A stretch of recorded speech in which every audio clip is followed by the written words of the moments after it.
They tell you that 65 is the golden age. They tell you it's the time for retirement, for garden clubs, and for spoiling your grandchildren.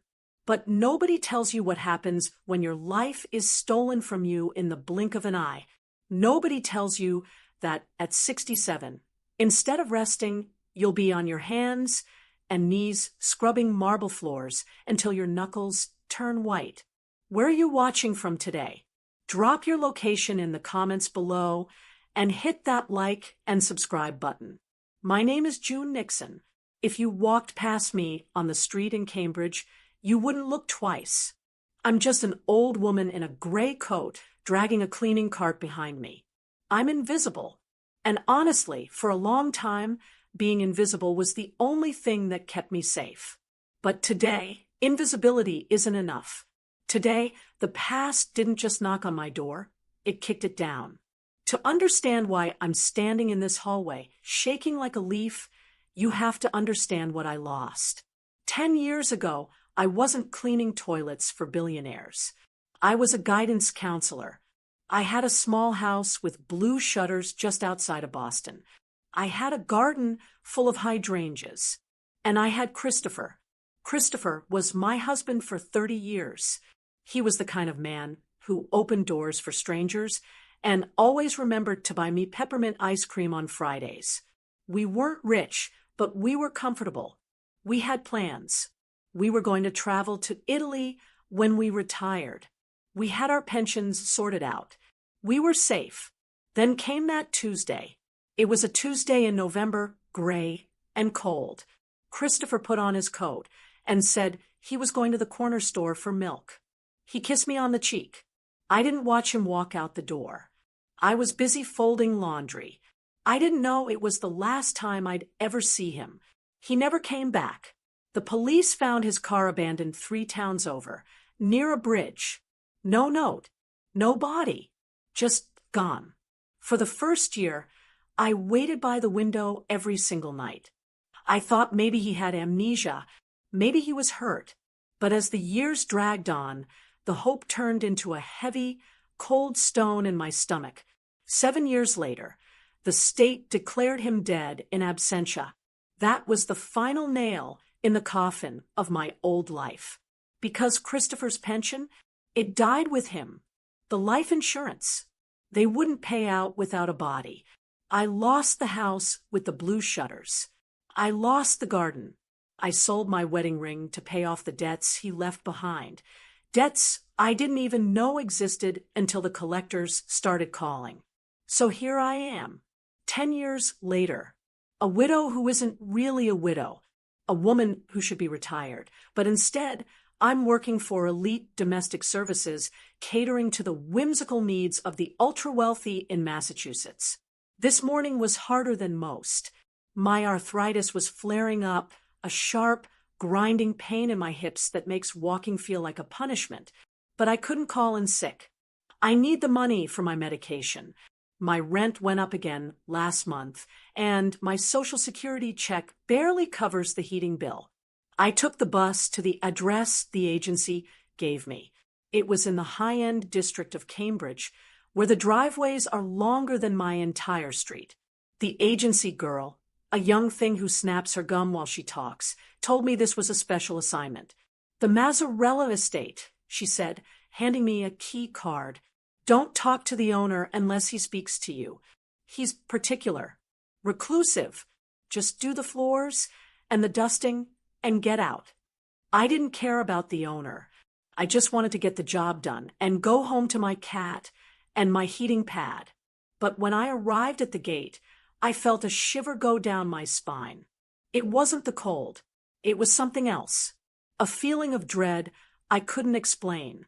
The house was massive, a modern fortress of glass and stone, surrounded by high hedges. It looked cold, unwelcoming. I let myself in through the service entrance, just like I always do. The air inside was conditioned to a perfect, crisp 68 degrees. It smelled expensive, like lemon polish and old wood. I started in the foyer.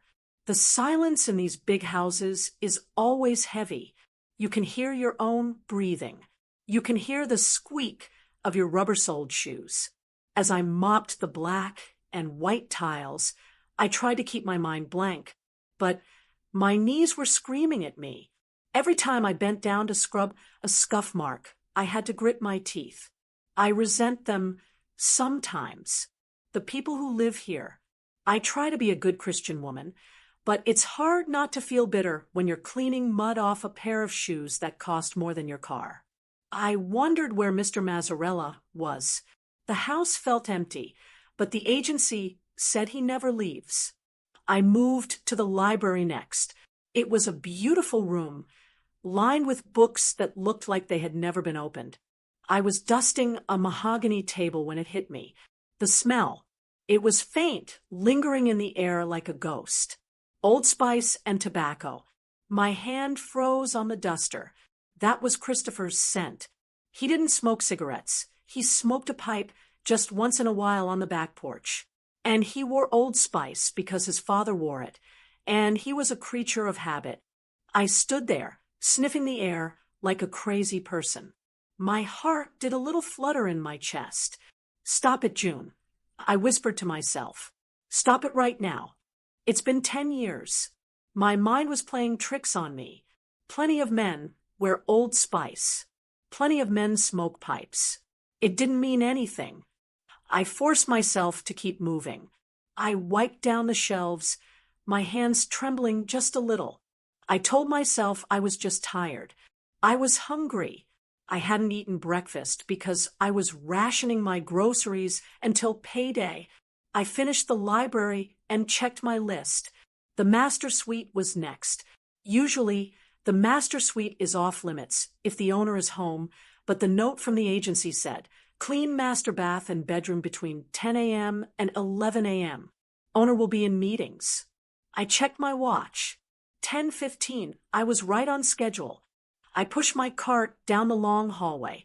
The paintings on the walls were strange. Modern art, splashes of red and black that looked violent. I didn't like this house. I wanted to finish and leave. I wanted to go home and pretend I didn't smell my dead husband's cologne in a stranger's library. I reached the double doors of the master suite. I knocked softly. Housekeeping. Silence. I knocked again, louder. Nothing. I pushed the door open. The room was dark, the heavy velvet curtains drawn tight against the morning sun. It took a moment for my eyes to adjust. It was messy in here, unlike the rest of the pristine house. Clothes were thrown on the floor. The bed was unmade. I stepped inside, parking my cart by the door. I started picking up the shirts from the floor. Silk. Expensive. I was folding a gray dress shirt when I heard a voice. It came from the balcony. The glass door was cracked open, just an inch. I froze. I hadn't realized anyone was there. I clutched the gray shirt to my chest, ready to apologize and back out. I should have left right then. I should have turned around, walked out, and never come back. But the voice kept me rooted to the spot. It was a deep voice. Raspy. A smoker's voice. I told you to sell the stocks, didn't I? The man was saying. He sounded angry. Impatient. I couldn't see him clearly yet. The curtains were blocking my view of the balcony. But the cadence of his speech, the rhythm of it, it made my stomach drop. Listen to me, the man snapped. I don't care what the projections say. I want out. I took a step closer. I couldn't help myself. My breath was caught in my throat. It couldn't be. It was impossible. Christopher was dead. He was dead. I had a certificate that said so. The man on the balcony paced into view. I saw him from the back. He was wearing a navy blue robe. He had gray hair, thicker than I remembered, but the set of his shoulders was so familiar it made my knees weak. He was holding a cell phone to his ear, his posture tense. He ran a hand through his hair, a nervous tick. Christopher used to do exactly that when he was worried about money. I must have made a sound, a gasp, a rustle of fabric, but he didn't turn around. He was too engrossed in his call. stopped whining, he barked into the phone. And then he said it. He said the words that stopped my heart. He said the phrase that Christopher used to say to me every time we talked about our future, every time we saved a little money for that trip to Italy, every time I got excited about a tax refund. Don't count your chickens before they hatch, kid. The world stopped spinning. The room went silent. The blood roared in my ears. Don't count your chickens before they hatch, kid. Nobody says that anymore. It's an old phrase, but Christopher said it. He said it constantly, and he always called me kid, even when I was 50. My grip on the gray shirt tightened. I felt like I was going to throw up. I stared at the back of the man's head. Darwin Mazzarella, the billionaire, the recluse, the man who sounded exactly, terrifyingly like my dead husband. He started to turn around. I didn't stay to see the man on the balcony turn around. I couldn't. Panic is a strange thing. When you're young, panic makes you scream and run. But when you're 67, panic just freezes you. It turns your blood to ice water. I backed out of that master suite slowly, quietly clutching my cleaning rag to my chest like a shield. I pulled the heavy door shut until it clicked, and then I leaned my forehead against the cool wood, gasping for air. Get a grip, June, I whispered to myself. My heart was hammering against my ribs, so hard I thought it might crack one. You are hearing things. You are a tired old woman, and you are hearing things. It made sense, didn't it? Grief does funny things to the mind. Even 10 years later, grief is a shapeshifter. Sometimes it's a heavy weight, and sometimes it's a trick of the light. I told myself that phrase, don't count your chickens before they hatch, kid, was just a coincidence. It's a common saying. Old men say it all the time. And besides, that man, Darwin Mazzarella, he looked too young. From the glimpse I caught of his back, his posture was too straight. His hair was gray, yes, but it was thick and styled. Christopher would be 70 years old by now. His back gave him trouble when it rained. He had a bald spot he was always trying to comb over. The man on the balcony moved with an energy Christopher hadn't had in years. It wasn't him. It couldn't be him. Christopher was dead. The state of Massachusetts said so. The empty side of my bed said so. I forced myself to push away from the door. I had a job to do. If I didn't finish the library by noon, the agency would dock my pay, and I couldn't afford to lose even $10. I wiped the sweat from my upper lip, smoothed down my gray uniform, and headed back down the hall toward the library. Work is good for the nerves. That's what my mother always used to say. Idle hands make for a worried mind. So I threw myself into the cleaning. I polished the mahogany banisters until they gleamed. I scrubbed the baseboards until my knees screamed in protest. By the time I got back to the library, my breathing had slowed down. I felt foolish. I was letting my imagination run away with me just because I was in a spooky big house with a rich owner. I set up my stepladder. The library had these floor-to-ceiling bookshelves that looked like something out of a movie. The shelves near the top were caked in dust. Clearly, nobody had touched them in years. I climbed the ladder slowly. My arthritis flared with every step, a sharp pinch in my hip. Careful, old girl, I muttered, don't fall. Medicare doesn't cover stupidity. I reached the top shelf and started dusting.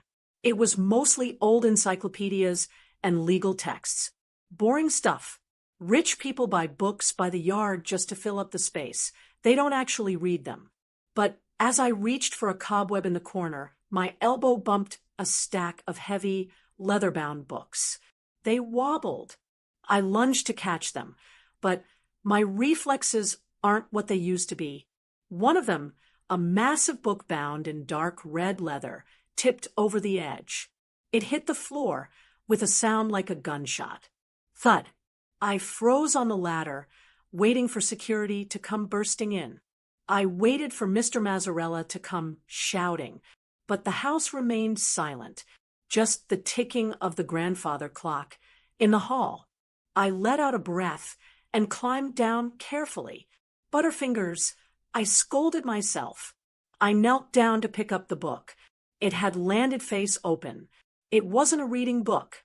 It was a photo album. The pages were thick, creamy cardstock. The book had fallen open to a center spread. I went to close it, to put it back on the shelf where it belonged, but my hand stopped. My eyes snagged on the date, written in gold calligraphy at the bottom of the page. June 14th, 2016. I stared at the date. The math happened automatically in my head. Christopher disappeared in November of 2014. This photo was taken 2 years later. 2 years after I had filed the missing person report. 2 years after I had spent my nights calling hospitals and morgues, sobbing until I couldn't breathe. I looked at the photo above the date. It was a wedding picture, a lavish outdoor affair. There were white roses everywhere, thousands of them. I remember looking at the price of white roses once for our anniversary, and Christopher had laughed and said, "Maybe in another life, June." In the photo, a beautiful woman in a silk dress was laughing, holding a champagne flute. She looked rich. She looked happy, but I didn't care about the woman. My eyes were locked on the groom. The caption underneath read, "David and Claire Mazzarella." David, that was Darwin's older brother. The one the agency girl said had passed away recently. I looked at David's face, and the world didn't just stop spinning. It tilted off its axis. The man in the photo was smiling. It was a smile I knew better than my own reflection. It was a smile I had woken up to for 30 years. It was Christopher. I dropped my dust rag. I fell back onto my heels, sitting hard on the Persian rug. "No," I whispered. "No, no, no." I brought the album closer, my hands shaking so violently the heavy book rattled against the floor. I squinted at the face. It had to be a mistake, a look-alike, a cousin. But there was the nose. Christopher had a slightly crooked nose, broken in a high school football game. The man in the photo had the same break. There were the eyes, deep set, with those little crinkles at the corners when he smiled. And then I saw it, the proof, the undeniable, impossible proof. On the man's chin, just below his lip, was a tiny, jagged white scar. Christopher got that scar when he was trying to fix the gutter on our house in 1998. He slipped and cut his chin on a piece of flashing. I was the one who drove him to the emergency room. I was the one who held his hand while he got 3 stitches. I traced the scar in the photo with my trembling finger. I could almost feel the phantom texture of it. Christopher, I choked out the name. It felt like a stone in my throat. He wasn't David Mazzarella. He was Christopher Nixon. My Christopher. I frantically turned the pages. I needed to see more. Maybe it was just one bad angle. Maybe I was crazy. But page after page, it was him. Here was David on a yacht in the Mediterranean. He was wearing a linen suit, holding a cigar. Christopher always said he wanted to see the ocean before he died. We were saving for a cruise, a cheap Carnival cruise. And here he was on a private yacht. Here was David standing in front of the Colosseum in Rome. Rome, my dream city. We had a jar on the kitchen counter labeled Italy Fund. I put my spare change in it for 5 years. When he disappeared, there was only $400 in it. I had to use that money to pay for his funeral memorial service, an empty casket in a cold church. And here he was, alive, in Rome, 2 years after he left me. A sound tore out of my throat, half sob, half scream. I clamped a hand over my mouth to stifle it. The betrayal hit me harder than the grief. It was a physical blow to the stomach. I doubled over, gasping for air. He hadn't been kidnapped. He hadn't fallen into the river. He hadn't had a heart attack in the woods. He had left. He had walked out the door for milk, driven away, and walked into a life of billions. He left me with the mortgage. He left me with the debts. He left me to age alone, to worry about heating bills and the price of eggs, while he was drinking champagne in Paris with a woman who looked like a movie star. You upgraded. I hissed at the photo. Tears were streaming down my face now, hot and angry. You didn't die. You just upgraded. I looked at his clothes in the photos. Tailored suits, Italian leather shoes. The watch on his wrist in one picture cost more than the house we lived in. How? How was this possible? How does a high school guidance counselor become a billionaire heir named David Mazzarella? My mind was racing, trying to put the pieces together, but the anger was drowning out the logic. I wanted to tear the pages out. I wanted to scream until the windows shattered. I wanted to find that grave I visited every year on his birthday and spit on it. I was staring at a photo of him cutting a wedding cake, a cake that was 5 tiers high, when I heard it. Click-clack, click-clack, footsteps, hard-soled shoes on the marble floor of the hallway. They were coming fast, and they were coming toward the library. I froze. I looked at the mess around me. The ladder was crooked. The duster was on the floor. And I was sitting there, a sobbing mess, clutching a family photo album that I had no business touching. If Darwin found me like this, if he saw what I was looking at, I didn't know what he would do, but looking at the face of the man who stole my husband's face, or looking at the brother of the man who was my husband, I knew one thing for sure. I wasn't safe here. The footsteps got louder. A shadow stretched under the library door. I scrambled to my feet, ignoring the screaming pain in my knees.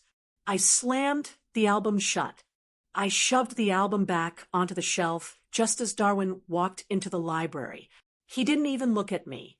That's the thing about men like Darwin Mazzarella. To him, I wasn't a person with a beating heart and a life that had just been shattered into a million pieces. I was furniture. I was a gray uniform and a feather duster. He walked right past me, grabbed a file from his desk, and walked out, talking into his headset about stocks and margins. I stood there, gripping the ladder until my knuckles turned white. My heart was pounding so hard I could hear it in my ears, like a war drum. I should have left.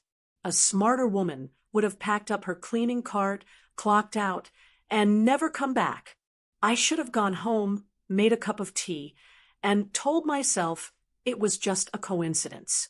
I needed this job. I needed the $300 a week to keep the lights on, but I couldn't move. I kept seeing that face, Christopher's face, smiling, tan, alive. I thought about the last 10 years. I thought about the nights I sat in the dark because I couldn't afford to fix the fuse box. I thought about the time I had to sell my mother's engagement ring to pay for a root canal. I thought about the shame of standing in line at the food bank, hoping none of my old students would see me, while I was scraping by, surviving on peanut butter toast and prayer. Christopher, my Christopher, was drinking wine in Italy. He was wearing silk suits. He was living a life he had promised me. Something inside me snapped. It wasn't a loud snap. It was quiet. It was the sound of a woman who has been polite for 67 years, finally deciding she's done being polite. I didn't finish dusting the library. Instead, I reached back up and pulled that heavy red album off the shelf. It was heavy in my arms, like a stone tablet. I tucked it under my arm. I marched out of the library. My knees didn't hurt anymore. The adrenaline washed the pain away. I walked down the long, silent hallway, following the sound of the espresso machine I had heard earlier. I found him in the kitchen. It was a chef's kitchen, all stainless steel and black marble, cold and sterile. Darwin was standing by the island, sipping a tiny cup of coffee, reading something on his tablet. He looked relaxed. He looked like a man who owned the world. He didn't hear me come in. I wasn't trying to be quiet this time. I walked right up to the island and slammed the album down on the marble counter. Thud. The sound echoed off the high ceilings. Darwin jumped. He spilled a little bit of coffee on his cuff. He looked up at me, his eyes wide with shock. For a second, he just looked confused. He opened his mouth to scold me, probably to tell me that the library books didn't belong in the kitchen. But I didn't give him the chance. I reached into my pocket and pulled out my wallet. It's an old wallet, leather that's peeling at the edges. I unzipped the coin pouch and pulled out the photo I've kept there for 30 years. It's a picture of Christopher and me at a barbecue in 1999.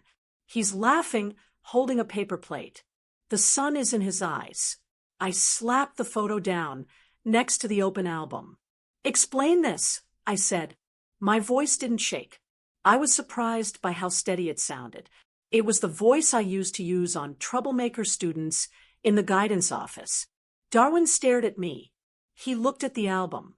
He looked at my tattered little photo. Then he looked at my face. "Excuse me," he said, his tone icy. "What do you think you're doing? You're the cleaning lady. You don't." "I'm not asking about the cleaning." I cut him off. I pointed a shaking finger at the groom in the wedding album. "I am asking why my husband, Christopher Nixon, is in your wedding album labeled as your brother." Darwin froze. The color drained out of his face so fast it was scary. 1 minute he was tanned and healthy. The next he looked like dirty chalk. He set his coffee cup down, and his hand was trembling. He didn't look confused, ladies. If he had looked confused, I might have doubted myself. If he had squinted at the picture and said, "I don't see the resemblance," I might have backed down. But he didn't look confused. He looked terrified. He looked like a man who had just seen a ghost. I don't know what you're talking about," he stammered. He tried to laugh, but it came out as a dry choke. "This is my brother, David Mazzarella. Don't lie to me." I stepped closer.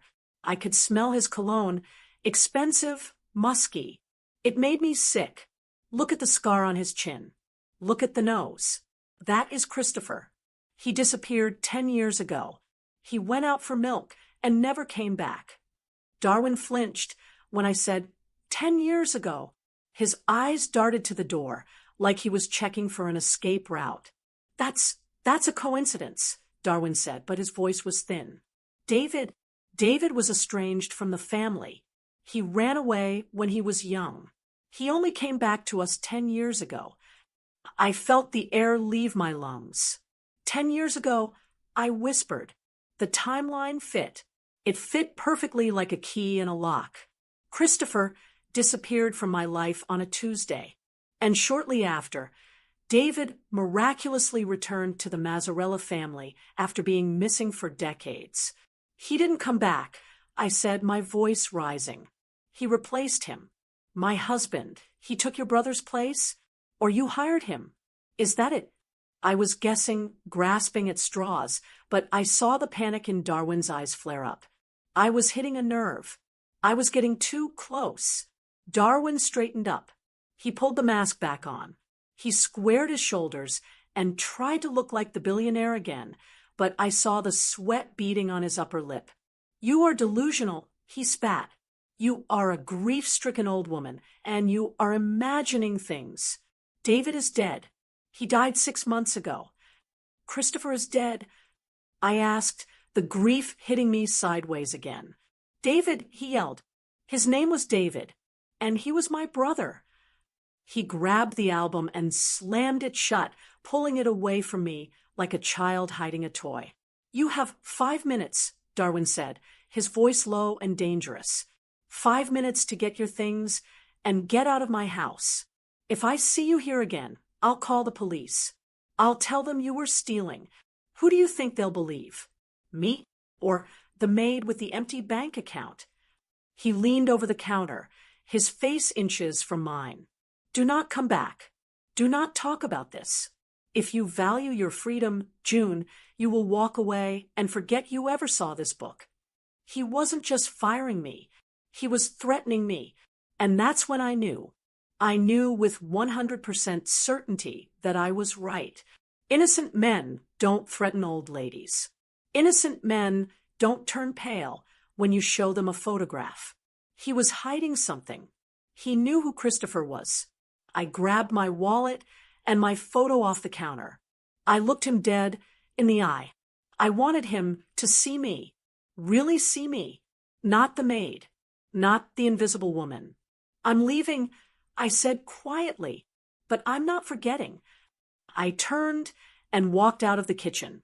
My heart was breaking all over again. Finding out your husband is dead is one thing. Finding out he erased you, that he threw you away like yesterday's trash to play the role of a rich man, that hurts in a way I can't even describe. I gathered my coat and my purse from the utility closet. I left the cleaning cart right there in the middle of the hall. Let him clean it up. I walked out the front door into the cold Cambridge air. The wind bit at my cheeks, drying the tears before they could fall. I stood on the sidewalk, looking back at that massive fortress of a house. I had lost my job. I had lost my husband twice now. I had nothing. But as I stood there, shivering in my thin coat, I felt something change inside me. For 10 years, I had been sad. I had been the poor, pitying widow June. I had let life happen to me, but sadness was heavy. Anger was fuel. Darwin thought he had scared me off. He thought that by threatening to call the police, he could silence the cleaning lady. He thought I would go back to my tiny apartment, cry into my pillow, and disappear. He forgot one thing. I'm a guidance counselor.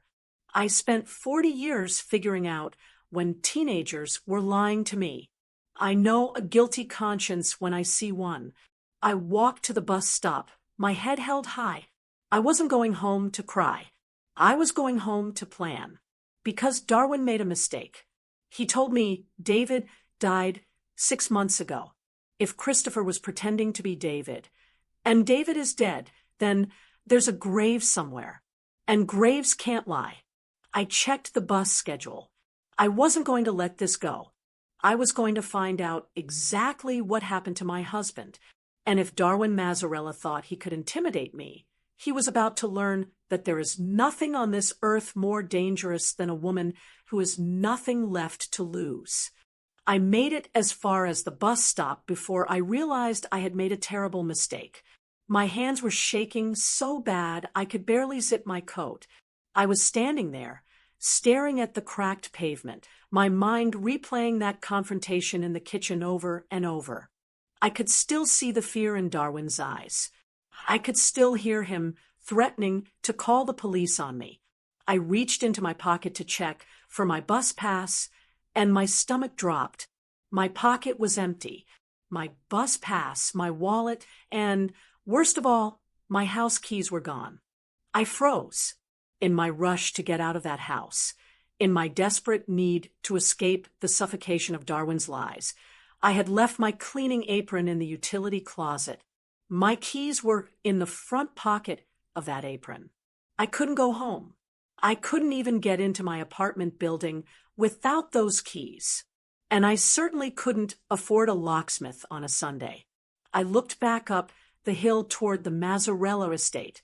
The iron gates were looming in the distance. I had a choice.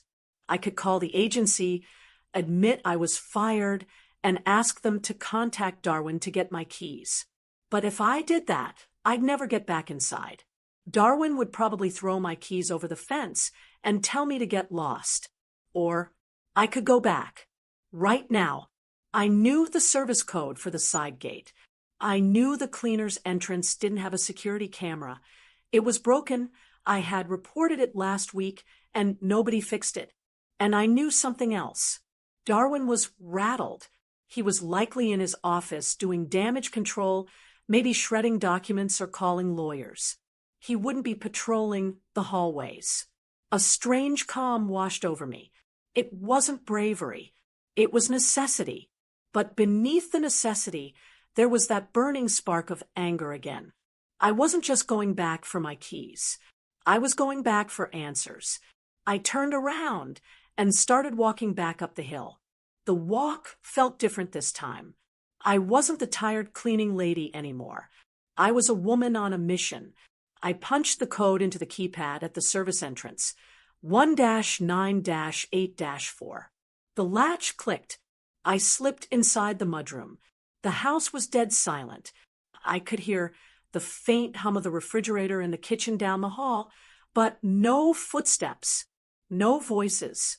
I crept to the utility closet and grabbed my apron. My keys were there, safe and sound. I clutched them in my hand. I should have turned around and left right then. I had what I came for, but I didn't leave.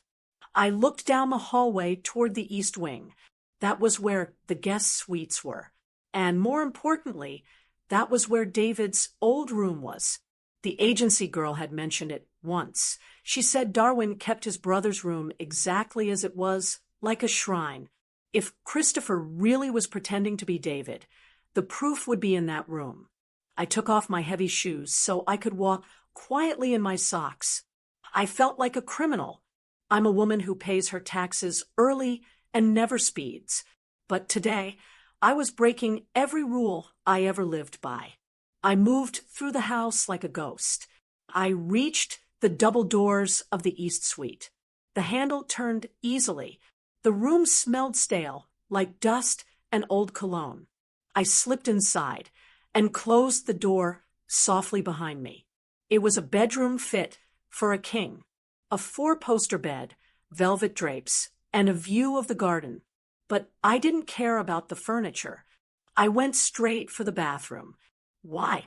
Because you can change your face. You can dye your hair. You can wear expensive suits and learn to speak Italian. But you cannot change your medical history. Christopher played football in high school. He was a quarterback. In 1974, he was tackled wrong and shattered his left ankle. He had a metal pin and 2 screws put in to hold the bone together. He used to complain about it every time the weather turned cold. I opened the vanity drawers in the bathroom. They were full of expensive grooming products, beard oil, luxury shaving cream. Things Christopher never bought. He was a bar of soap man. I dug deeper. Bottom drawer. Underneath a stack of towels. I felt something hard. A plastic folder. My heart hammered against my ribs. I pulled it out. It was a medical file from a private clinic in Switzerland.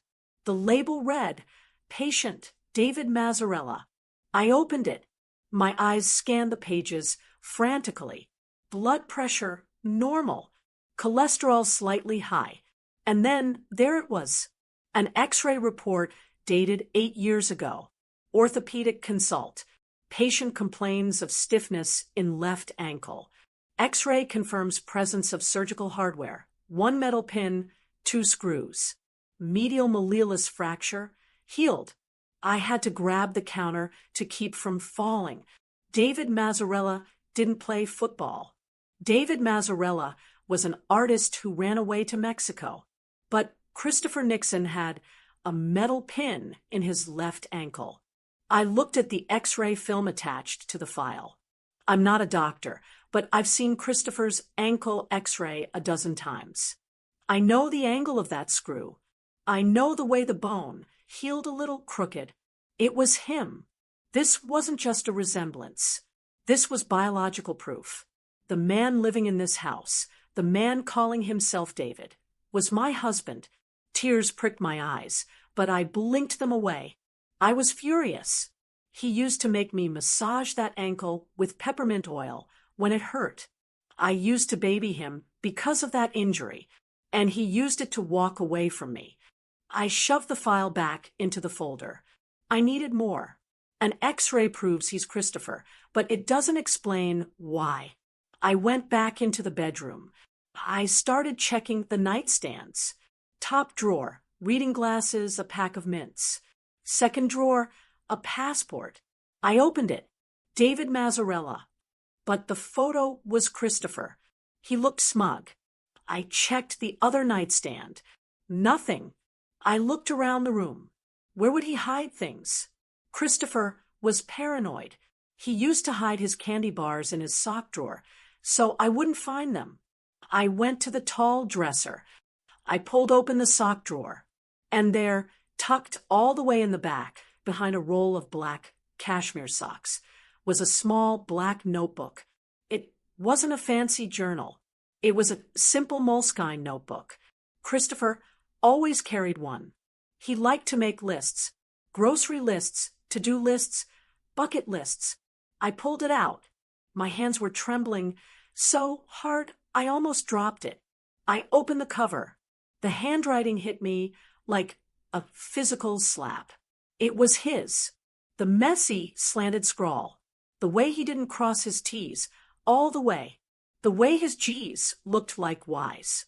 I sank down onto the edge of the bed. I started reading.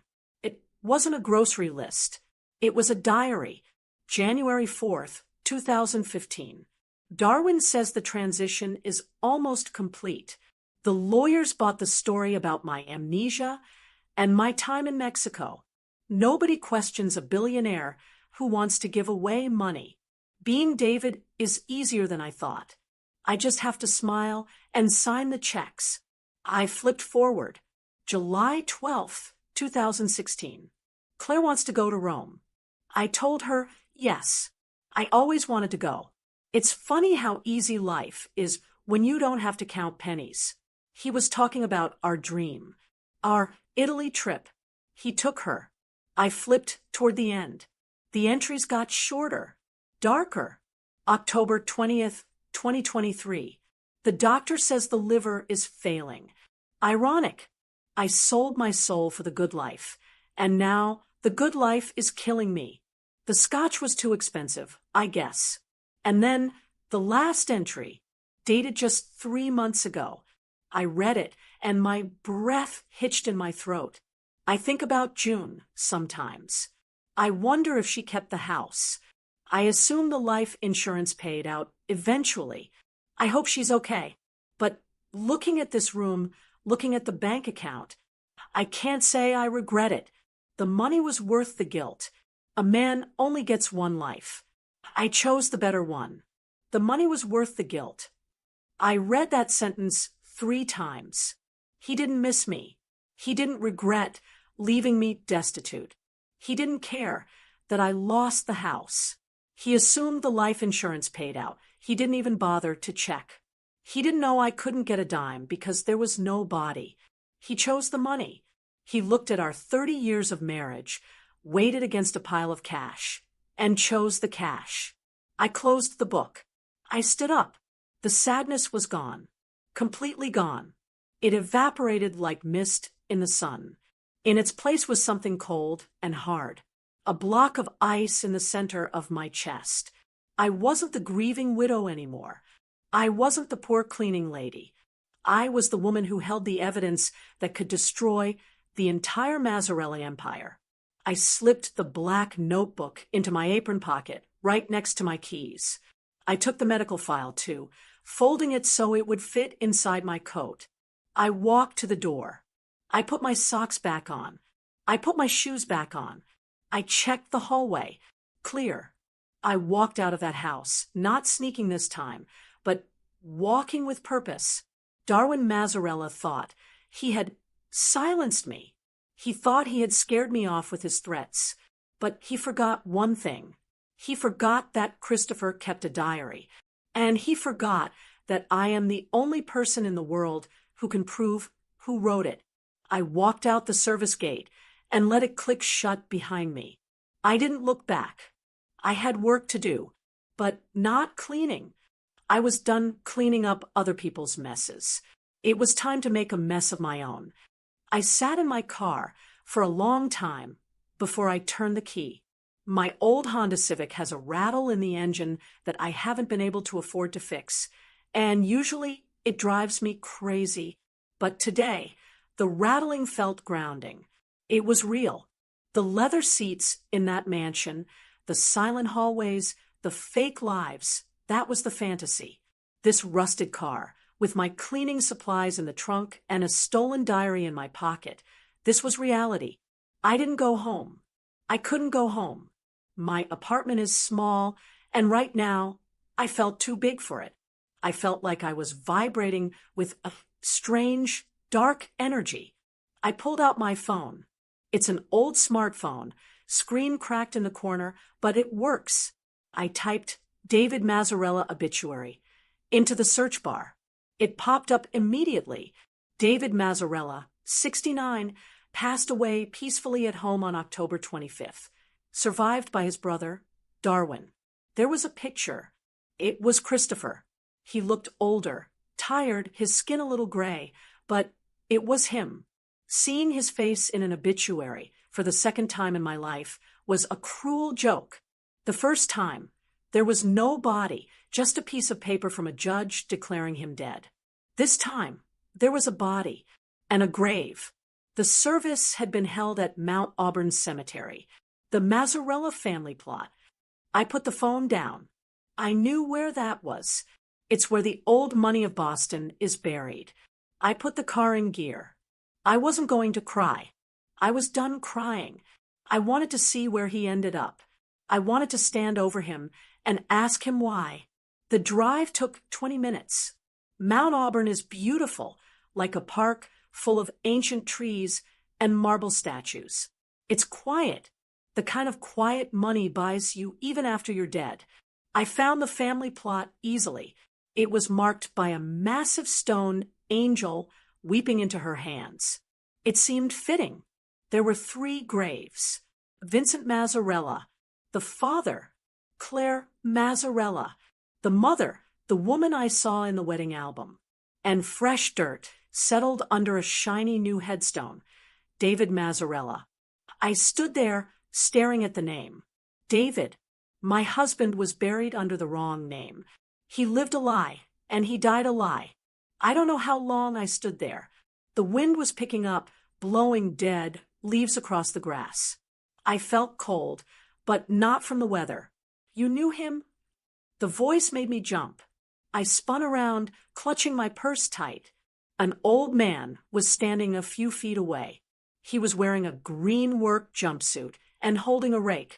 He had a weathered face like dried apple skin and white hair sticking out from under a cap. He didn't look threatening. He looked tired. I took a breath. This was it. I could run away, or I could dig. I remembered what I used to tell my students. People love to help a helpless person. I let my shoulders slump. I put a confused, wobbly smile on my face. I made my voice sound a little thinner, a little more fragile. "Oh," I said, putting a hand to my chest. "You startled me. I think I'm a little lost. My memory isn't what it used to be." The man softened immediately. He leaned on his rake. "Sorry, ma'am. Didn't mean to scare you. Who are you looking for?" "Well," I pointed a shaking finger at the fresh grave. I thought I knew this man. David. But the dates don't seem right.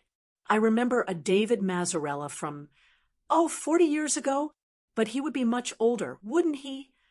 The groundskeeper's eyes lit up. There is nothing an old employee loves more than gossip. He nodded, stepping closer. "You knew, the first David."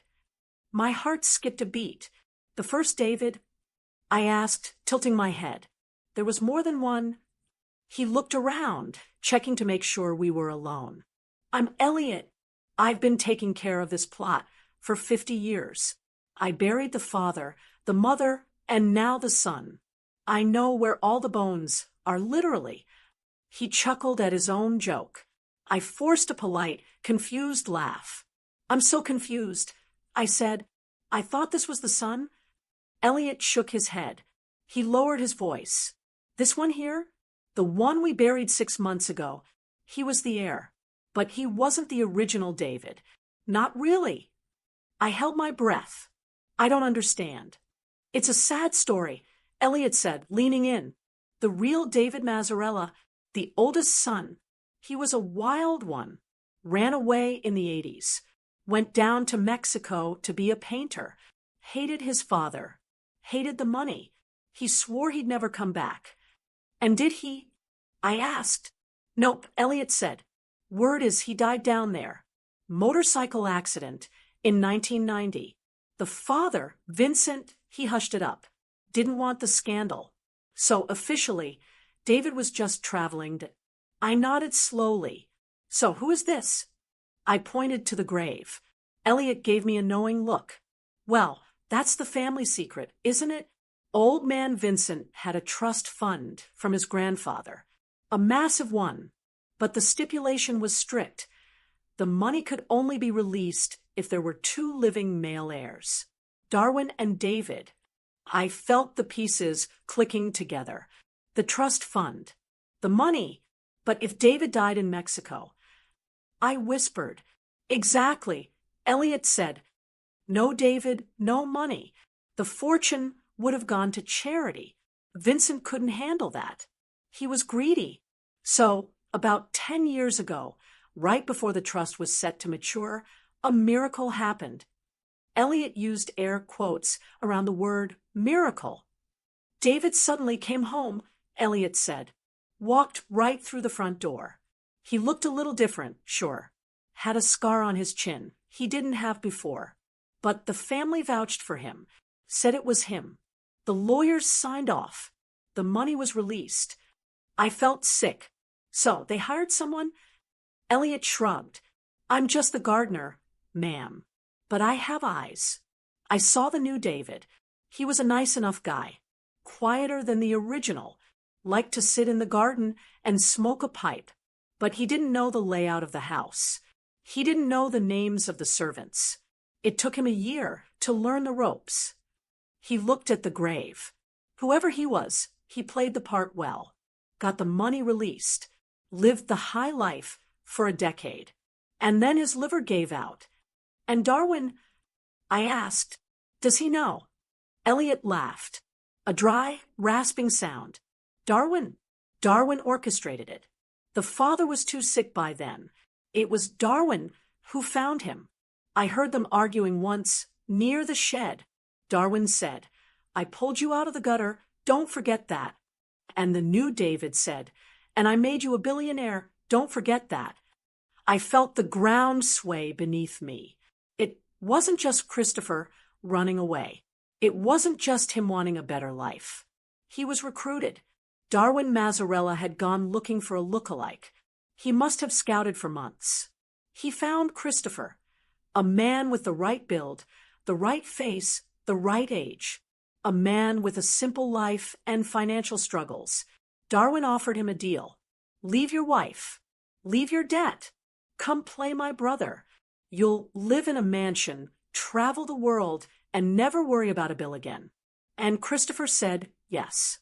He sold me. He sold 30 years of marriage for a trust fund payout. Are you okay, ma'am? Elliot asked, reaching out to steady me. You look pale. I looked at the grave. I looked at the name David Mazzarella. I'm fine, I said. My voice was cold now. The confused old lady was gone. I'm just realizing something. What's that? I realized I never really knew him at all. I said, I thanked Elliot. I walked back to my car. My legs felt heavy, but my mind was sharp, clearer than it had been in a decade. I sat in the driver's seat and looked at the mansion keys in my lap. I looked at the stolen diary. Christopher was a con artist, a fraud. He had committed identity theft and fraud on a massive scale. And Darwin was his partner. If this secret came out, the Mazzarella family wouldn't just be embarrassed. They would be ruined. They would lose the trust fund. Darwin would go to prison for fraud. I looked at my hands. They were red and chapped from the cleaning chemicals. I looked at my reflection in the rearview mirror. I saw the wrinkles, the tired eyes. They thought I was nothing. Darwin thought I was a bug he could squash. Christopher thought I was a burden he could discard. But they forgot one thing. The will. If Christopher is legally dead, I am his next of kin. But if Christopher is this man, if I can prove that the man buried in this multimillion-dollar plot is actually Christopher Nixon, then I am his widow. And as his widow, I am entitled to his estate, not his old pension, his share of the Mazzarella fortune. I started the car. The engine rattled, but this time it sounded like a growl. I wasn't going to the police. Not yet. The police would just arrest Darwin and seize the money. I wouldn't see a dime. No, I needed a lawyer, a shark. And then I was going to pay a visit to Mr. Darwin Mazzarella. I put the car in drive. Rest in peace, Christopher, I whispered to the grave, because I'm about to raise hell. I don't know how long I sat in that car outside the cemetery gates. 10 minutes? An hour? Time feels different when your entire reality has just collapsed around you. I cried. I'm not ashamed to admit that. I cried until my chest hurt, until my throat felt raw. I leaned my forehead against the steering wheel and just let it out. For 10 years, I had mourned a tragedy. I had told myself a story. Poor Christopher. He must have had a heart attack. He must have fallen. He must have been taken from me. That story was painful, but it was clean. It was a story about bad luck. But the truth was dirty. Christopher hadn't been taken. He had sold me. I sat there, wiping my eyes with a fast food napkin I found in the glove box, and the memories started flooding back. Not the happy ones, the hard ones. I remembered the winter of 2016. The boiler in my house broke. It was 5 degrees outside. I didn't have the money to fix it because the bank had just frozen our joint account. I slept in my coat for 3 weeks. I heated water on the stove to wash my face. I remembered shivering under 3 blankets, praying for spring. Where was Christopher in the winter of 2016? I closed my eyes and pictured the photos in the album. He was in St. Bart's. He was lying on a beach with a drink in his hand, soaking up the sun. While I was freezing in the house we built together, he was working on his tan. I remembered the day the foreclosure notice came. I remembered the shame of packing my life into cardboard boxes, trying to hide my face from the neighbors. I remembered the way the pawnshop owner looked at me when I sold my wedding ring, like he pitied me. He gave me $200 for it. $200. Christopher was probably wearing a watch worth $10,000 that same day. He knew. He had to know. You don't leave your wife with a mortgage and 0 income and think she's going to be fine. He knew I would struggle. He knew I would lose the house. And he didn't care. The money was worth the guilt. That's what he wrote in his diary. He weighed my suffering against his comfort, and he chose his comfort. I looked down at my hands. They were resting on the steering wheel. They are old hands now. The knuckles are swollen from arthritis. The skin is dry and cracked from years of harsh cleaning chemicals. These are the hands of a woman who has scrubbed other people's toilets to survive. I looked at those hands, and suddenly the tears stopped.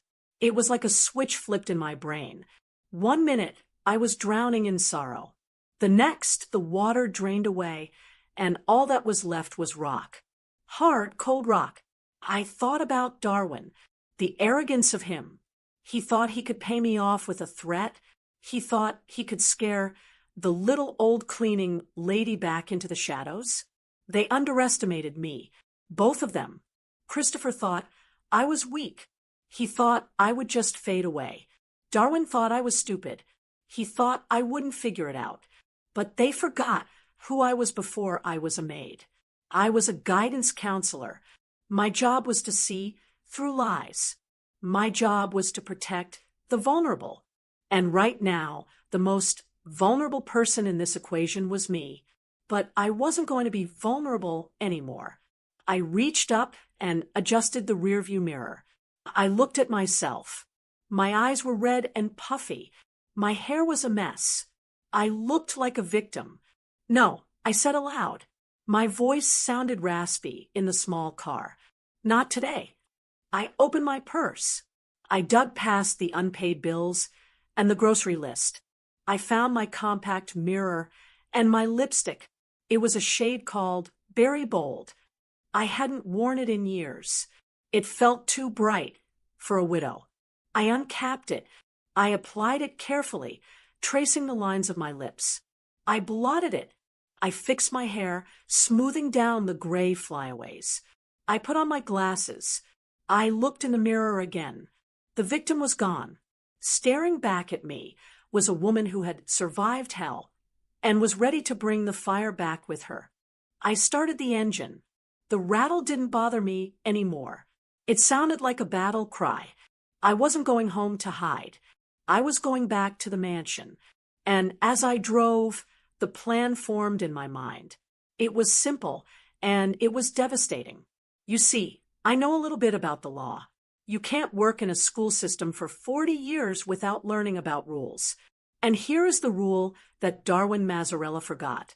Fraud vitiates everything. That's a legal term. It means that if a contract is based on a lie, the contract is void. The trust fund, the billions of dollars that the Mazzarella family enjoyed, was released based on a contract. The contract stated that there were two living heirs, Darwin and David, but there weren't two heirs. There was one heir and one imposter. If I proved that David was actually Christopher Nixon, then the condition of the trust was never met. The money should never have been released. That meant every dollar Darwin had spent in the last 10 years was stolen money.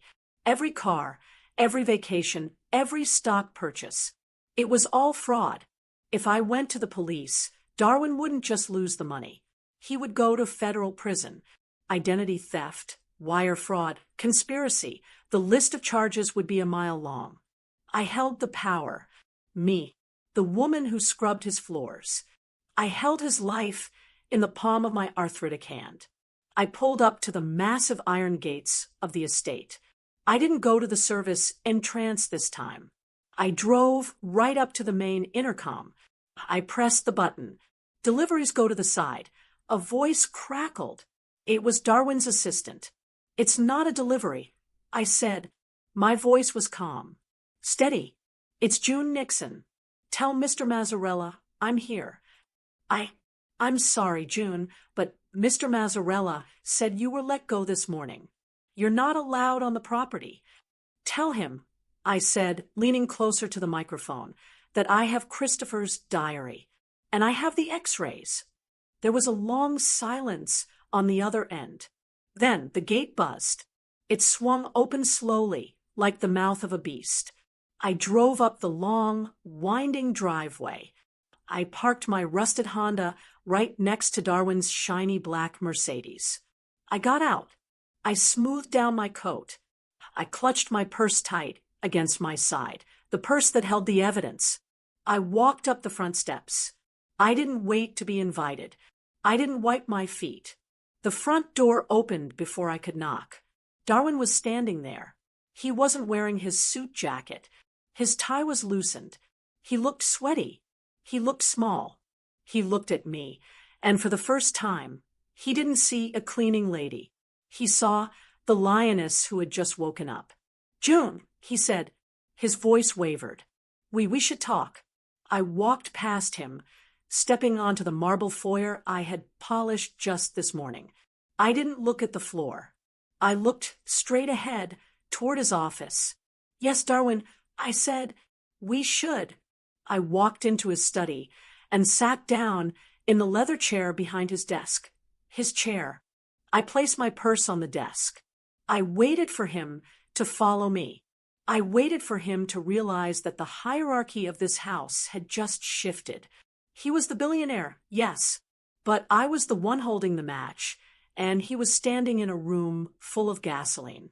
The lioness was awake, and she was hungry for justice. Darwin didn't sit down. He stood in the doorway of his own office, staring at me like I was a burglar who had broken in to steal the silverware.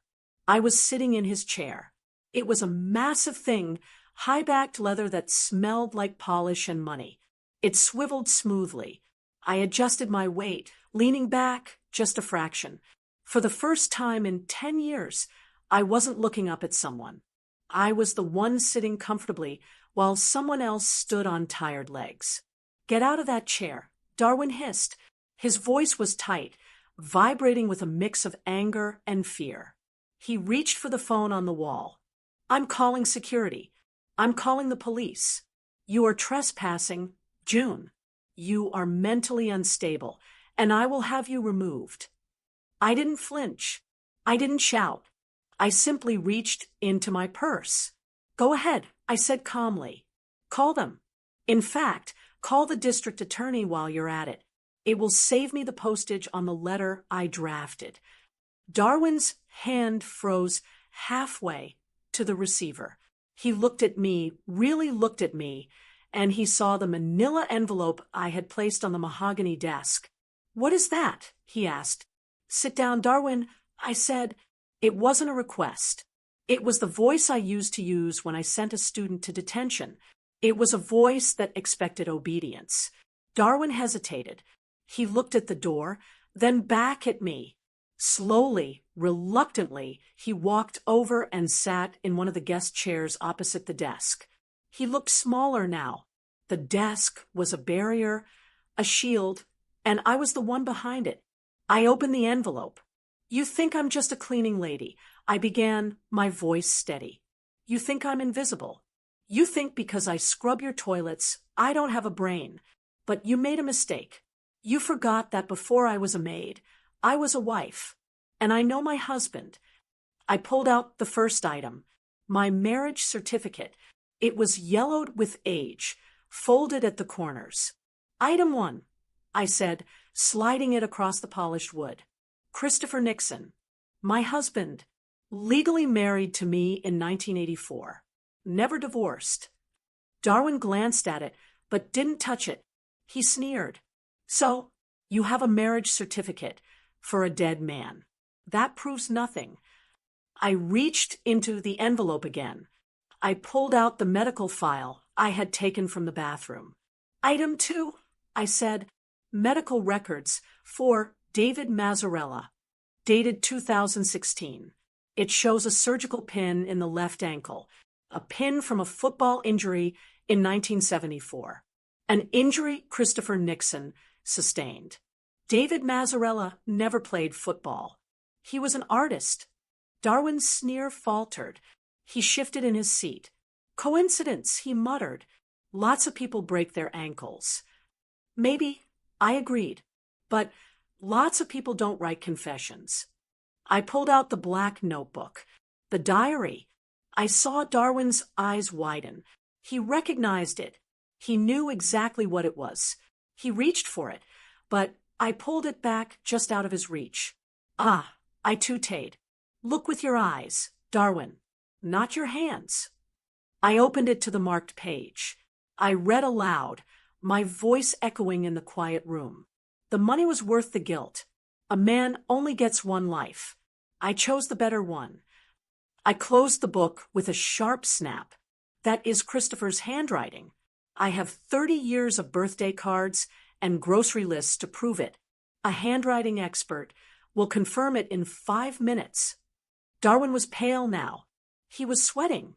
He loosened his tie, pulling at the collar like it was choking him. But he wasn't done fighting. He was a businessman, and businessmen always think they can spin their way out of trouble. "It's circumstantial," he said, his voice rising. "A diary isn't DNA. You can't prove that book belonged to the man buried in my family plot. You can't exhume a body just because you have a hunch." I smiled. It wasn't a nice smile. It was the smile of a hunter who just heard the trap snap shut. "You're right," I said. "Exhuming a body is hard. It takes a court order. It takes time." I reached into my purse one last time. I pulled out a small plastic sandwich bag. Inside was a silver locket. I've worn it every day for 10 years. Inside the locket is a lock of Christopher's hair from our wedding day. He had cut it off as a joke, and I had kept it. Then, I pulled out a second bag. This one contained a hairbrush I had taken from the master bathroom this morning. David's hairbrush, full of gray hairs. I placed the two bags side by side on the desk. I don't need to dig him up, Darwin, I said softly. I have the DNA right here. The hair from the man who lived in this house, and the hair from the man I married. If I send these to a lab, what do you think they will find? Silence. The room was so quiet I could hear the hum of the computer fan. Darwin stared at the two plastic bags. He stared at them like they were bombs. He knew. He knew exactly what the test would show. He slumped back in his chair. The fight went out of him. He ran a hand over his face. Okay, he said quietly. Okay, you win. He looked up at me. The fear was gone, replaced by a cold, calculating look. He reached into his jacket pocket and pulled out a checkbook. You're smart, June, he said. Smarter than I gave you credit for. You want justice? Fine. Justice costs money. He uncapped a gold pen. He scribbled something quickly and tore the check out. He slid it across the desk toward me. I looked at it. Pay to the order of June Nixon, $10,000. I stared at the number. $10,000. He leaned back, looking satisfied. Take it. Go home. Fix your car. Buy some new clothes. Just lose the diary.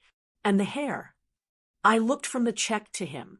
And then I started to laugh. It wasn't a happy laugh.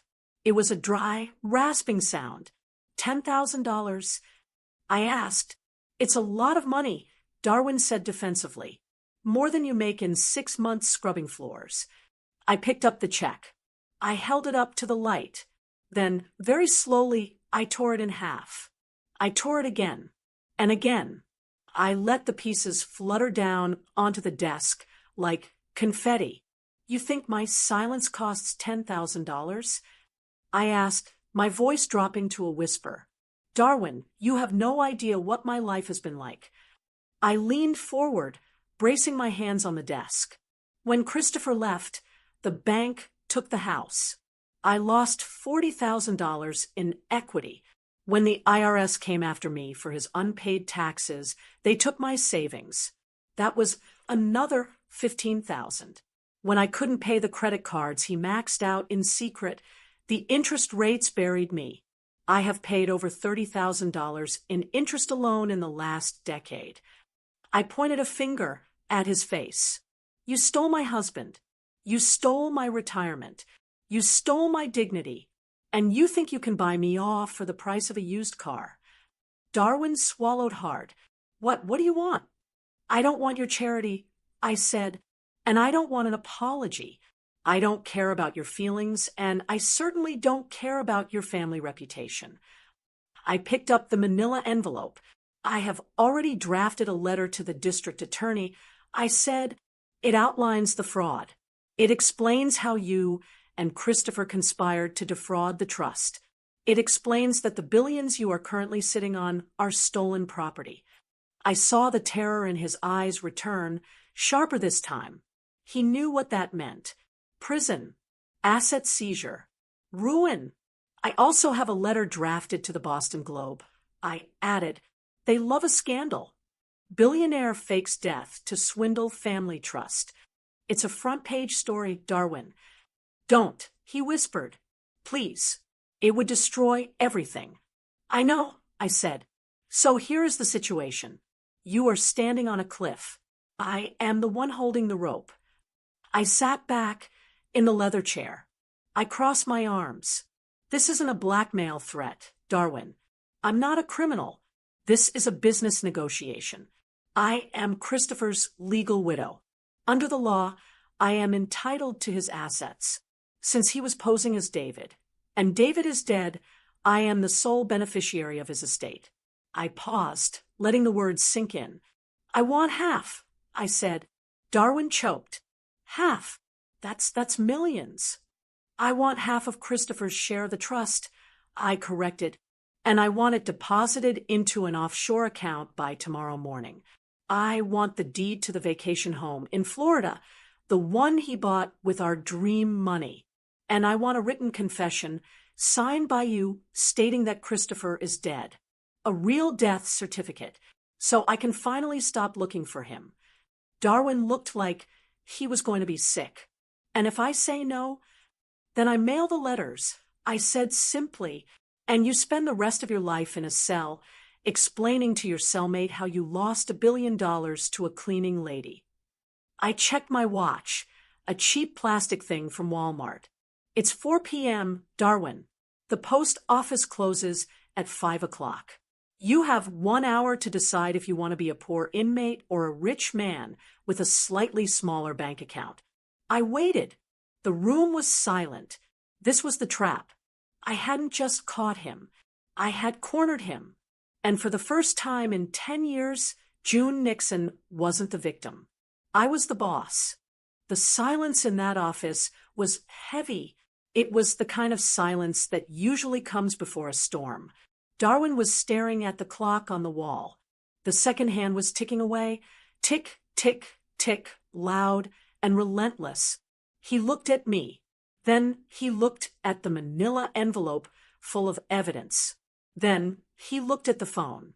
He knew I wasn't bluffing. You can't be serious, Darwin said, his voice cracking. Half. The trust is worth hundreds of millions. You're asking for an empire. I'm asking for what belongs to my husband. I said calmly. Technically, since Christopher was pretending to be David, he was entitled to 50% of the family assets. Since he is dead, and I am his widow, that 50% is mine. I leaned forward. Think of it as back pay, Darwin.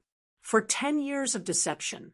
For 10 years of me eating canned soup while my husband ate caviar on your dime. Darwin stood up. He walked to the window and looked out at the sprawling grounds of his estate. He was trapped. If he called the police, he would lose everything and go to jail. If he paid me, he would lose a fortune, but he would keep his freedom and his reputation. It's a simple calculation for a rich man. They always choose freedom.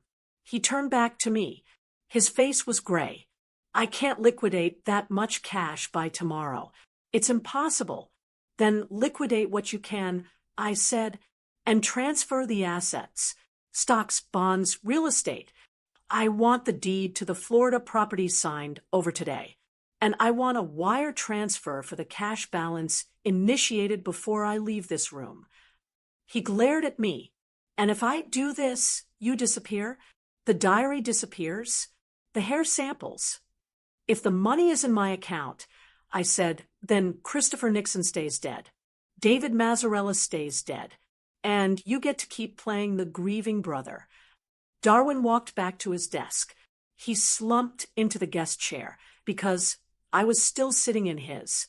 He pulled a checkbook and a stack of transfer forms from a drawer.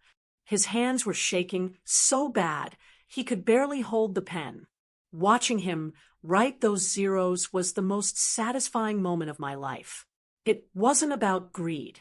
Please understand that. I didn't want the money for yachts or fancy jewelry.